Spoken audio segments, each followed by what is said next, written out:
शिवरायांच्या काळामध्ये प्रत्येक मोठ्या मोठ्या राजघराण्यांचे, सरदार घराण्यांचे कुलोपाध्ये राहायचे आणि या कुलोपाध्यांच्या मार्गदर्शनाखाली त्या घराण्यातील यज्ञ, यागादी किंवा कुळकुळाचार, लग्न समारंभ वगैरे संपन्न व्हायचे.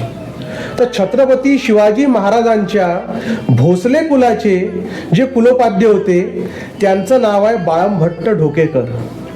आणि हे ढोकेकर घराणं जवळपास मालोजी भोसले राजे म्हणजे शहाजी राजांचे वडील यापासून भोसले घराण्याचे कुलोपाध्ये होते आणि त्यांच्याच मार्गदर्शनाखाली सगळे कुळकुळाचार पूर्ण केले जायचे.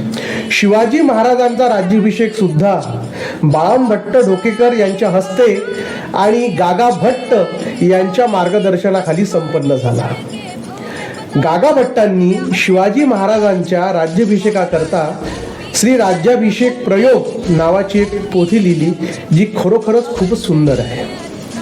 माहिती आवडली असेल तर गरजतो महाराष्ट्र हे चॅनल लाईक करा, सबस्क्राईब करा, शेअर करा.